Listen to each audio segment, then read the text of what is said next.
Marcelo gara sa Hé, voiture petit! noire rutilante Attends! au bord Qu'est-ce d'une que route vous de terre voulez?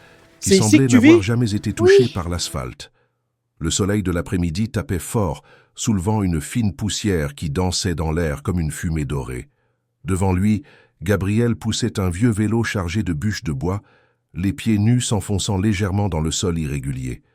Le garçon respirait lourdement, mais ne s'arrêtait pas. Ses bras maigres tremblaient sous l'effort, et pourtant il gardait le regard fixe, comme quelqu'un qui avait appris très tôt que renoncer n'était pas une option. Marcelo observa en silence, sentant quelque chose se serrer dans sa poitrine. Ce garçon de 12 ans seulement aurait dû être en classe, à copier des leçons au tableau, à rire avec ses amis, à vivre son enfance. Au lieu de cela, il travaillait comme un adulte, courbé sous un poids qui n'était pas seulement physique, mais aussi émotionnel. Le contraste était saisissant. D'un côté, le costume bleu impeccable de Marcelo, l'odeur de parfum coûteux et les chaussures cirées. De l'autre, la route poussiéreuse, les maisons modestes au loin et un enfant luttant pour subvenir aux besoins de sa propre famille. Gabriel ne remarqua pas la présence du patron de sa mère. Il était trop concentré pour maintenir l'équilibre du vélo surchargé. Pendant quelques secondes, Marcelo resta simplement là, immobile, ne sachant que faire. Il ne s'était jamais demandé comment était la vie d'Olivia en dehors de sa maison. Il l'avait toujours vue comme une employée dévouée, ponctuelle, discrète. Mais maintenant, en voyant son fils dans cette situation, il réalisait à quel point il avait ignoré la réalité de ceux qui travaillaient pour lui. Prenant une profonde inspiration, il ferma la portière de la voiture et marcha vers le garçon. Ses pas soulevaient de petits nuages de poussière. Lorsqu'il fut proche, Gabriel le remarqua enfin. Il tourna un visage effrayé, les yeux écarquillés parcourant rapidement le costume et le visage sérieux de Marcelo. « Monsieur Marcelo, dit-il essoufflé, vous vous êtes perdu ?» Marcelo secoua lentement la tête. « Non, je ne me suis pas perdu. Je suis venu te chercher. » Les mains de Gabriel serrèrent encore plus fort le guidon du vélo, ses doigts tachés de terre devenant blanchâtres sous la tension. « Il est arrivé quelque chose à ma mère ?» demanda-t-il, la voix tremblante. « Ta mère va bien, elle travaille chez moi comme d'habitude, » répondit Marcelo. « C'est moi qui veux comprendre ce que tu fais ici à cette heure. » Gabriel détourna le regard vers la route déserte, visiblement gêné. « Je aide juste un peu, monsieur. Ce n'est pas tous les jours. » Marcelo regarda le tas de bois et comprit l'énorme poids que portait l'enfant. Cela n'était pas de l'aide, c'était un travail pénible. « Combien de voyages as-tu déjà fait aujourd'hui ?»« 2, répondit Gabriel tout bas. « Celui-ci est le 3e. »« Et combien tu gagnes par voyage ?»« 15 réais. Si j'en fais 4, ça fait 60. Ça aide beaucoup à la maison. » L'indignation grandit en Marcelo, mais il garda son calme. « Qui te paie ça ?» Gabriel pointa un hangar en bois plus loin.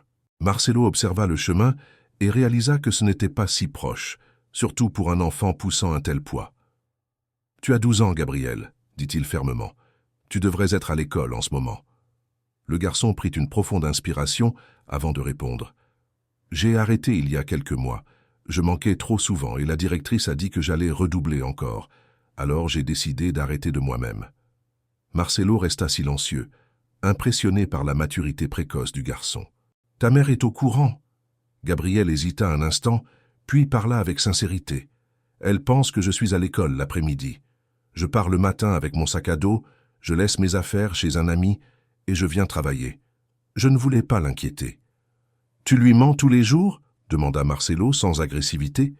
Gabriel le regarda enfin dans les yeux. « Si je lui dis la vérité, elle va tout lâcher pour essayer de régler les choses.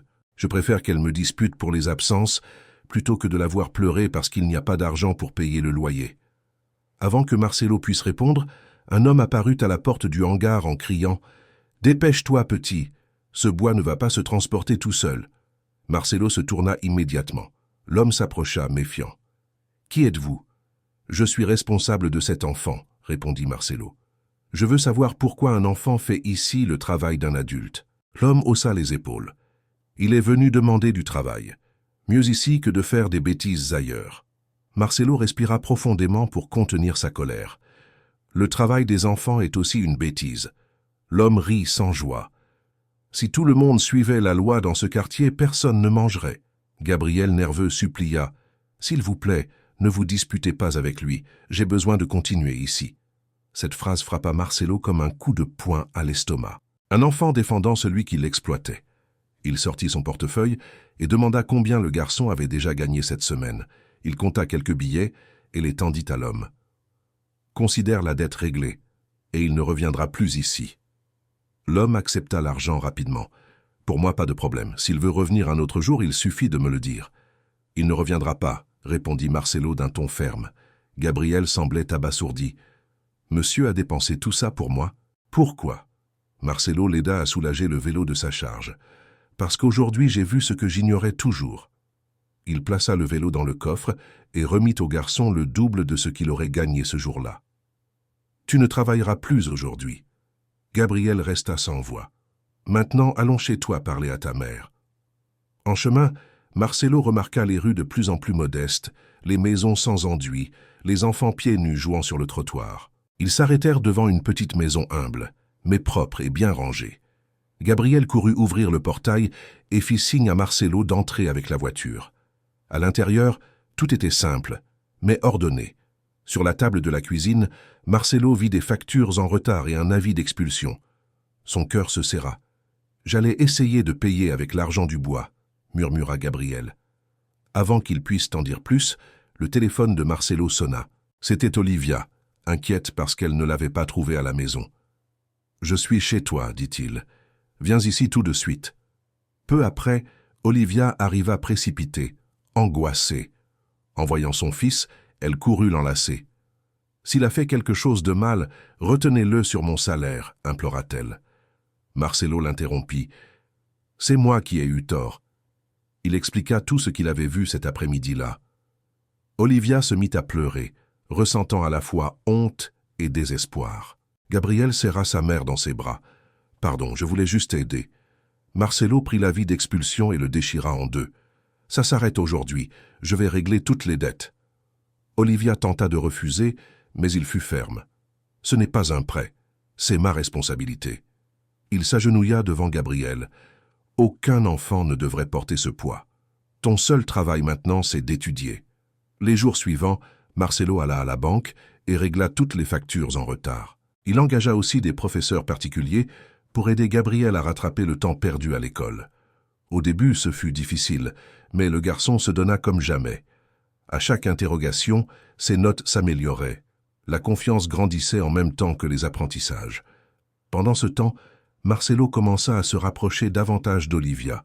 Il percevait sa force, sa dignité et son amour pour son fils. Elle, de son côté, commença à le voir non plus seulement comme un patron, mais comme quelqu'un qui se souciait vraiment. Pour les 13 ans de Gabriel, Marcelo organisa une fête surprise. Le garçon fut ému de voir amis, professeurs et la directrice réunis pour le célébrer. Quelques mois plus tard, Gabriel figurait parmi les meilleurs élèves de sa classe. Olivia reprit ses études et obtint une bourse pour suivre une formation en pédagogie. Le lien entre eux se transforma en amour. Marcelo et Olivia commencèrent à sortir ensemble avec prudence et respect, plaçant toujours le bien de Gabriel en priorité. 2 ans plus tard, Marcelo demanda Olivia en mariage lors d'un dîner spécial. Elle accepta, émue, et Gabriel exulta à la nouvelle. La cérémonie fut simple mais pleine de sens. Père, mère et fils devinrent officiellement une famille. Gabriel continua à briller dans ses études, et à 18 ans, fut reçu premier au concours d'ingénierie civile dans une université fédérale. Le jour de la remise des diplômes, il prononça un discours inoubliable, remerciant sa mère de n'avoir jamais abandonné et Marcelo d'avoir cru en lui quand personne d'autre n'y croyait.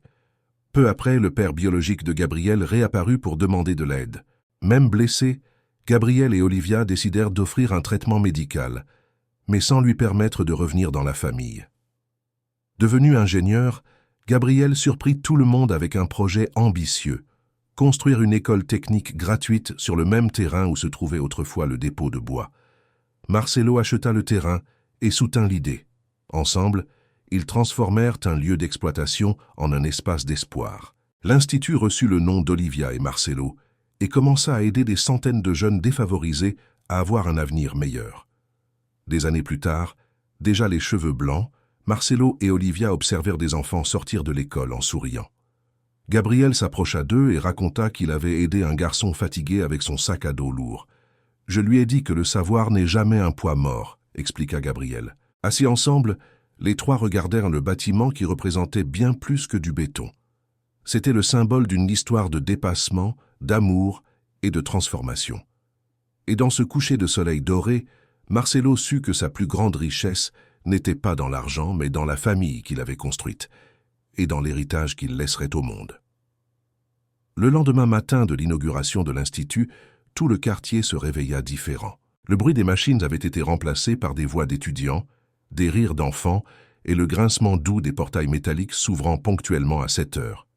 Là où il y avait de la poussière, il y avait maintenant un sol cimenté, des jardins bien entretenus et des murs peints de fresques colorées par des artistes locaux. Chaque mur racontait une histoire de transformation. Gabriel arrivait tôt tous les jours, non comme un directeur distant, mais comme quelqu'un qui circulait dans les couloirs, parlait aux élèves, s'enquérait de leurs difficultés et célébrait les petites victoires. Parfois, il s'asseyait par terre avec un groupe de garçons pour revoir un exercice de mathématiques. D'autres fois, il montait sur l'échafaudage avec les professeurs de construction pour vérifier les détails structurels des salles en extension. Marcelo observait tout cela avec une fierté silencieuse. Il gérait encore ses affaires, mais passait de plus en plus de temps impliqué dans des projets sociaux. Il créa un fonds de bourse pour les enfants des employés, élargit les avantages sociaux et institua un programme d'apprentissage dans ses entreprises. Pour lui, l'Institut n'était pas seulement de la charité, c'était un modèle du monde qu'il souhaitait voir se répliquer. Olivia, désormais coordinatrice pédagogique, arrivait chargée de piles de cahiers et de plans de cours. Elle traversait la cour en saluant les élèves par leurs prénoms, se souvenant de détails de leurs histoires, offrant des mots d'encouragement. Beaucoup la voyaient comme une mère collective du quartier. Elle disait que sa mission était de veiller à ce qu'aucun enfant ne soit invisible. Un après-midi, un garçon nommé Diego entra timidement dans le bureau d'Olivia. Il portait un sac à dos déchiré et gardait les yeux baissés. Il dit qu'il devait travailler pour aider à la maison et qu'il risquait peut-être d'abandonner le cours technique. Olivia sentit son cœur se serrer. Elle vit en Diego le reflet de Gabriel des années plus tôt. Elle l'invita à s'asseoir, écouta son histoire avec attention, puis appela Marcelo. Elle ne demanda pas d'argent, elle demanda un partenariat. En quelques heures, ils organisèrent un stage rémunéré au sein même de l'Institut, permettant à Diego d'étudier le matin et de travailler à mi-temps l'après-midi sans abandonner l'école. Gabriel suivit le cas de près. Il devint le mentor de Diego, enseignant non seulement des contenus techniques, mais aussi la confiance. Il répétait toujours que demander de l'aide n'était pas une faiblesse, mais une stratégie de celui qui veut aller loin. Pendant ce temps, la vie familiale suivait son cours harmonieux. Le dimanche, Marcelo tenait à cuisiner pour Olivia et Gabriel. Il avait appris des plats simples, comme du riz au poulet et de la salade, et il était fier quand il recevait des compliments. Olivia riait en disant qu'il était meilleur patron en cuisine qu'au bureau. Lors d'un de ces dimanches après-midi, alors qu'ils faisaient la vaisselle ensemble, Olivia commenta combien la maison semblait trop grande maintenant que Gabriel passait plus de temps à l'Institut ou sur les chantiers. Marcelo l'enlaça par derrière et dit que la famille ne se mesurait pas à l'espace mais à la présence. Gabriel, lui, continuait de mûrir encore davantage. Malgré son succès professionnel, il n'oublia jamais d'où il venait. Chaque fois qu'il passait par l'ancienne route de terre, il sentait une boule dans la gorge et se souvenait du poids du bois sur son dos. Une nuit, il rentra visiblement secoué. Il raconta à ses parents qu'il avait retrouvé Antonio, l'ancien propriétaire du dépôt, vivant dans une masure précaire. L'homme était malade et sans ressources. Olivia soupira, partagée entre compassion et souvenirs douloureux. Marcelo suggéra que, malgré le passé difficile, il pouvait l'aider de manière humanitaire, sans rouvrir les blessures. Gabriel accepta, mais posa des limites claires. Il ne permettrait pas qu'Antonio s'approche des enfants de l'Institut. Ils organisèrent donc une visite d'assistance sociale pour garantir des soins médicaux de base et un soutien temporaire. Ce n'était pas un pardon total, mais un geste d'humanité qui reflétait ce qu'ils avaient appris au fil des années. L'Institut continuait de grandir. De nouveaux bâtiments furent construits. Laboratoire d'informatique, atelier de menuiserie et une bibliothèque moderne donnant sur le jardin central. Chaque inauguration était célébrée avec musique, danse et discours émouvants. Lors d'une de ces cérémonies, Olivia prit le micro et s'adressa à la communauté. Elle dit que l'éducation n'était pas un luxe, mais un droit. Elle rappela que chaque enfant présent là avait le potentiel pour construire des ponts et transformer des réalités. La foule applaudit debout. Marcelo sentit des larmes couler discrètement. Il savait que sa vie avait changé pour toujours, le jour où il avait décidé de s'arrêter sur cette route de terre. Gabriel monta également sur scène. Il raconta comment l'ingénierie n'était pas seulement des calculs et du béton, mais un outil de justice sociale. Il expliqua que chaque projet devait servir les gens, en particulier les plus vulnérables. Parmi les invités se trouvait la directrice Regina, déjà à la retraite, qui avait accompagné Gabriel depuis les premiers jours de sa reprise scolaire. Elle serra Olivia dans ses bras avec affection et dit qu'elle avait rarement vu une histoire aussi transformatrice. En fin d'après-midi, tandis que le soleil se couchait, Marcelo et Olivia marchèrent main dans la cour. Ils parlèrent de projets futurs, étendre l'Institut dans d'autres villes, créer des bourses universitaires et des programmes de soutien familial. Gabriel s'approcha en souriant. Il dit qu'il travaillait sur un nouveau projet, un pont communautaire reliant deux quartiers séparés par une rivière dangereuse. Il voulait que les enfants n'aient plus à risquer leur vie pour aller à l'école. Marcelo écarquilla les yeux, admiratif. Il demanda si son fils avait besoin d'un soutien financier ou technique. Gabriel répondit qu'il voulait seulement des conseils et un partenariat, pas une imposition. Les trois s'assirent ensemble sur un banc de pierre, observant les étudiants jouer dans la cour. Un garçon trébucha et tomba, mais se releva rapidement avec l'aide de ses camarades. Olivia sourit en voyant la scène. Elle dit que cela représentait exactement ce qu'ils avaient construit. Un lieu où personne ne tombe seul. Il y a toujours des mains tendues pour relever. La nuit arriva avec une brise fraîche. Les lumières de l'Institut s'allumèrent, illuminant couloirs et salles encore pleines de vie. Marcelo respira profondément, ressentant la paix. Il réfléchit à son parcours. D'entrepreneur distant à homme présent, de patron formel à père dévoué. Il comprit que chaque choix l'avait conduit jusqu'ici. Gabriel posa un instant la tête sur l'épaule de Marcelo, geste simple qui symbolisait confiance et gratitude. Olivia prit la main des deux, complétant le cercle. Avant de partir, ils marchèrent jusqu'au portail principal. Là, une plaque brillante portait le nom de l'Institut et, juste en dessous, une phrase gravée dans le métal. « L'éducation construit des ponts là où il y avait des murs. » Marcelo lut à voix haute et sourit. Il dit que cette phrase résumait tout ce qu'ils avaient vécu et accompli ensemble. Dans la voiture, sur le chemin du retour, ils parlèrent de petits projets. Dîner simple, film en famille, repos mérité. Rien de grandiose, juste un quotidien heureux. Arrivés chez eux, ils trouvèrent la maison éclairée et paisible. Gabriel alla directement dans sa chambre réviser quelques projets. Olivia prépara du thé pendant que Marcelo rangeait des documents. Avant de dormir, ils se réunirent au salon. Gabriel montra les dessins du pont communautaire, expliquant chaque détail avec enthousiasme.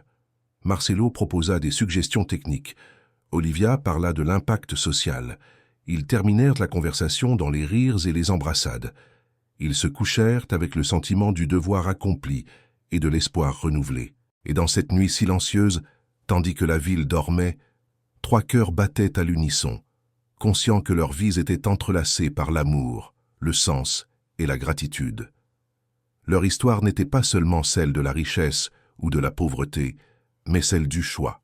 Choisir de s'arrêter, choisir d'écouter, choisir d'agir. Et ce choix continuerait de résonner dans les générations futures, chez chaque enfant qui franchirait les portes de l'Institut et y trouverait non seulement des cours, mais de nouvelles possibilités d'avenir. Des années plus tard, au crépuscule, Marcelo et Olivia revinrent s'asseoir sur le banc de l'Institut. Gabriel arriva avec un groupe d'élèves riants et s'arrêta devant eux. Il annonça que le nouveau pont communautaire avait été approuvé et commencerait la semaine suivante. Olivia serra sa main, émue. Marcelo regarda l'horizon, certain que chaque décision en avait valu la peine. Les lumières du bâtiment s'allumèrent comme des étoiles terrestres. 3 générations futures marchaient dans la cour. Personne là ne portait de poids seul. Tous apprenaient, rêvaient et avançaient ensemble. Et ainsi, dans cette brise douce, la famille comprit que construire des ponts, c'était aimer en mouvement, pour toujours au-delà de toutes les frontières humaines.